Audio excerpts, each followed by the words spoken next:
Hello everyone. और NSP scholarship 2024-25 के अगर आप एप्लीकेंट हैं और आप अपना पीएफएमएस डीबीटी स्टेटस जब चेक करते हैं तो उसमें आपका सैंक्शन ऑफ स्टेटस में अगर पेंडिंग फॉर सैंक्शन क्रिएशन दिखा रहा है और अगर आप ट्रैक एनएसपी पेमेंट भी देख रहे हैं तो वहाँ पे आपका pending for sanction generation under ministry दिखा रहा है। तो ये जो अभी तक आपका पेंडिंग दिखा रहा है तो आपका डीएनओ एसएनओ एमएनओ वेरिफिकेशन का डेट तो क्लोज हो चुका है, 15 जनवरी 2025 तक का ही था। आपका अगर पेंडिंग ही है तो आपको क्या करना चाहिए तो मैं आपको ये बताने वाला हूँ। तो अगर मैं आपकी जगह पे रहता है और मान लीजिए मैं एप्लीकेंट हूँ और मेरा ये पेंडिंग दिखा रहा है सैंक्शन क्रिएशन और सैंक्शन जनरेशन अंडर मिनिस्ट्री, तो मैं क्या करता है ये मैं आपको बताता हूँ। तो अभी आपका अगर pending for sanction creation sanction generation under ministry है तो इसका मतलब क्या है? इसका मतलब यही हो सकता है कि हमारा मतलब जो एप्लीकेशन है वो अभी पेंडिंग की वो अभी सैंक्शन उसका स्टार्ट ही नहीं हुआ है तभी आपको पेंडिंग दिखाता है ना। और उसके पहले का मतलब या ये भी आप समझ सकते हैं कि अगर ट्रेजरी स्टेटस तक आपका अंडर प्रोसेस है या फिर आपका अप्रूव हो चुका है फंड अप्रूव, उसके बाद आपका अंडर प्रोसेस है, मतलब आपका एप्लीकेशन आ गया उसके बाद प्रोसेस ही नहीं किया गया, तो ये भी हो सकता है तब भी आपका पेंडिंग ही दिखाता है। और अगर आपका ट्रेजरी भी हो रहा होगा तब भी आपका पेंडिंग ही दिखाता है सैंक्शन में। तो पहला तो आपका ये हो सकता है कि आपका पेंडिंग होगा। दूसरा आपका ये हो सकता है कि आपका प्रोसेस हो गया हो, अंडर प्रोसेस हो या फिर आपका क्लोज भी हो और आपका अपडेट नहीं हुआ हो, क्योंकि ऐसे पिछले ईयर भी हो रहा था और पहले भी होते आ रहा है ऐसे कि आपका पेमेंट भी कई बार आ जाता है बट आपका वहाँ पे अपडेट नहीं होता है। तो अगर मेरा ये pending for sanction creation sanction generation under ministry दिखाता तो मैं क्या करता, मैं इसको 3 तरीके से सॉल्व करने का कोशिश करता। पहला तो ये है कि सबसे पहले तो मैं इससे जो पीएफएमएस हेल्प डेस्क है उनसे मैं कांटेक्ट करता, उनसे मैं जानकारी लेता कि अगर मतलब डेट क्लोज हो चुका है और मेरा पेंडिंग ही है तो अब कैसे क्या होगा।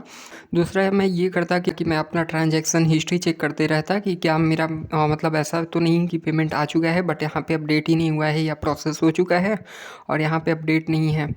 तो ये मैं सेकंड नंबर पे करता।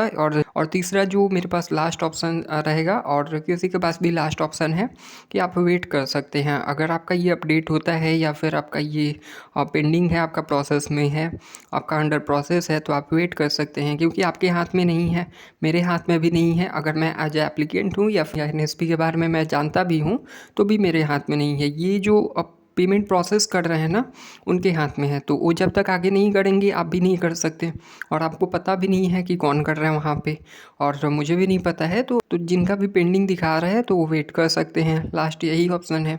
तो 3 आपके पास ऑप्शन है, या तो आप पीएफएमएस हेल्प डेस्क और नोडल ऑफिसर से कांटेक्ट करके एक बार समझिए कि सर मेरा ये मतलब पेंडिंग दिखा रहा है और डेट तो क्लोज हो चुका है। पीएफएमएस हेल्प डेस्क में आप समझ सकते हैं, वो आपको बता देंगे। नोडल ऑफिसर अगर आपको नहीं भी बताते हैं तो। और दूसरा मैंने ये बताया कि आप अपने बैंक ट्रांजैक्शन हिस्ट्री को चेक करते रहिए, हो सकता है आपका अपडेट नहीं हुआ हो और आपका पेमेंट क्रेडिट हो गया हो, क्योंकि ये भी होता है। तो आप दोनों को ट्राई कर लीजिए और अगर आपका कुछ भी नहीं होता है तो तीसरे पे आप वेट कीजिए, क्योंकि हमारे पास लास्ट यही ऑप्शन है कि वेटिंग कर सकते हैं और तो हम आगे प्रोसेस कर नहीं सकते।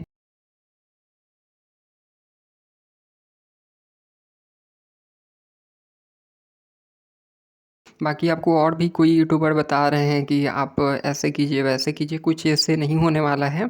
आपका प्रोसेस जिसके हाथ में है वही आगे कर सकता है और उसका आपको नेम या उसका डिटेल कुछ आपको नहीं पता चलने वाला है।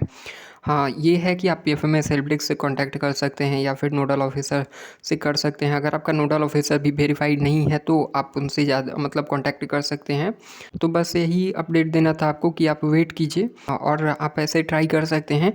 और अगर आपको कोई अपडेट मिलता है या फिर पीएफएमएस से बात होता है, कहीं से आपको पता कुछ चलता है तो आप कमेंट में बता सकते हैं। और अभी आपका क्या करेंट स्टेटस दिखा रहा है और पीएफएमएस में आपका कहाँ तक प्रोसेस हुआ है ये आप एक बार कमेंट कीजिए। और भी इन्फॉर्मेटिव वीडियोज़ के लिए चैनल को सब्सक्राइब कर लीजिएगा।